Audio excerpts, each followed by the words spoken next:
ইয়া জাল জালালি ওয়াল ইকরাম তিনবার পড়লে কি হয় জানলে আপনি অবাক হয়ে যাবেন। ইয়া জাল জালালি ওয়াল ইকরামের শব্দটা যদি আপনি তিনবার পড়তে পারেন, এটার যে ফজিলত রয়েছে এটা জানলে নিজেই অবাক হয়ে যাবেন, যেটা রাসূল সাল্লাল্লাহু আলাইহি ওয়াসাল্লামের হাদিসের মাধ্যমে জানা যায়। দেখেন আল্লাহর হাবিব সাল্লাল্লাহু আলাইহি ওয়াসাল্লাম তার জীবদ্দশায় যে আমলগুলো করতেন, যে জিনিসগুলো জানিয়েছেন, যে ইনস্ট্রাকশনগুলো দিয়ে দিয়েছেন, এই সবগুলোর মধ্যে বারাকা রয়েছে। এই সবগুলো উম্মতের জন্য শিক্ষা। রাসূল সাল্লাল্লাহু আলাইহি ওয়াসাল্লাম একদা বসা ছিলেন মসজিদে নববীতে, আল্লাহর হাবিব সাল্লাল্লাহু আলাইহি ওয়াসাল্লাম বসে রয়েছেন। এক লোক এসে বিশ্বনবীর পাশে দোয়া করছিলেন, হে আল্লাহ আমাকে এটা দেন, আমাকে এই নিয়ামত দান করেন, এই নিয়ামত আমাকে দিয়ে দেন, এই রিজিক আমার বৃদ্ধি করে দেন, এইভাবে দোয়া করছিলেন। আল্লাহর হাবিব সাল্লাল্লাহু আলাইহি ওয়াসাল্লামের এই হাদিসটি ইবনে আব্বাস রাদিয়াল্লাহু তাআলা আনহু, সম্ভবত আনাস রাদিয়াল্লাহু তাআলা আনহু তিনি বর্ণনা করছেন।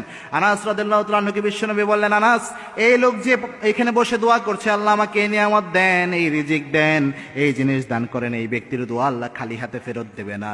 কারণ এই ব্যক্তি যখন দোয়া করেছে, এই ব্যক্তি ইসমে আজম দিয়ে দোয়া করেছে, তিনটি শব্দ এই ব্যক্তি পড়েছে। এক নাম্বার পড়েছেন ইয়া হাইয়ুন ইয়া কাইয়ুম, এর পরে পড়েছেন ইয়া জাল জালালি ওয়াল ইকরাম। এই তিনটি শব্দ দিয়ে যদি কেউ দোয়া করে, ইসমে আজম আল্লাযী ইযা দুইয়া বিহি আজাবা, এই ইসমে আজম দিয়ে দোয়া করলে ওই দোয়া আল্লাহ খালি হাতে ফেরত দেয় না।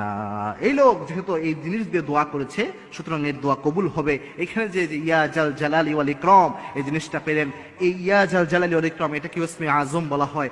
এটা যদি আপনি যখন তাহাজ্জুদের নামাজ রাতের বেলায় উঠবেন, আল্লাহর কাছে যখন দোয়া করবেন, আল্লাহর কাছে যখন চাইবেন, তখন যদি বারবার এটা পড়তে পারেন, ইয়া হাইয়ুন ইয়া কাইয়ুম ইয়া জাল জালালি ওয়াল ইকরাম মিনিমাম 3 বার পড়তে পারেন, আল্লাহ রাব্বুল আলামিন দোয়া কবুল হওয়ার ক্ষেত্রে আল্লাহ রাব্বুল আলামিন অনেক সহজ করবেন এবং আল্লাহ রাব্বুল আলামিন আপনার দোয়াকে অ্যাকসেপ্ট করে নেবেন। মনে রাখবেন, দোয়া অ্যাকসেপ্ট করার মালিক একমাত্র আল্লাহ রাব্বুল আলামিন। এবং এই দোয়া যদি আপনি বিশ্বনবীর তরিকা অনুযায়ী করতে পারেন, সিনসিয়ারলি করতে পারেন, এই সিনসিয়ার দোয়া লাইকে মিসাইল হামলা করলে যেমন মিস হয় না, দোয়ার মতো দোয়া করতে পারলে, বিশ্বনবীর পদ্ধতি অনুযায়ী দোয়া করলে সেই দোয়া আল্লাহ রাব্বুল আলামিন খালি হাতে ফেরত দেয় না। সুতরাং যখনই দোয়া করবেন, এই শব্দটা ইয়া হাইয়ুন ইয়া কাইয়ুম ইয়া জাল জালালি ওয়াল ইকরাম এটা যোগ করে দোয়া করবেন এবং 3 বার আল্লাহ রাব্বুল আলামিনের কাছে বারবার আবেগ আপ্লুত হয়ে এই দোয়াটা করবেন। তাহাজ্জুদের সিজদায় যে যদি দোয়া করতে চান, তখনও সুবহানা রাব্বিল আ'লা কয়েকবার বলার পর আপনি এটা পড়তে পারেন, ইয়া হাইয়ুন ইয়া কাইয়ুম ইয়া জাল জালালি ওয়াল ইকরাম। মুনাজাতে হাত তুলে আল্লাহর কাছে দোয়া করতে চান,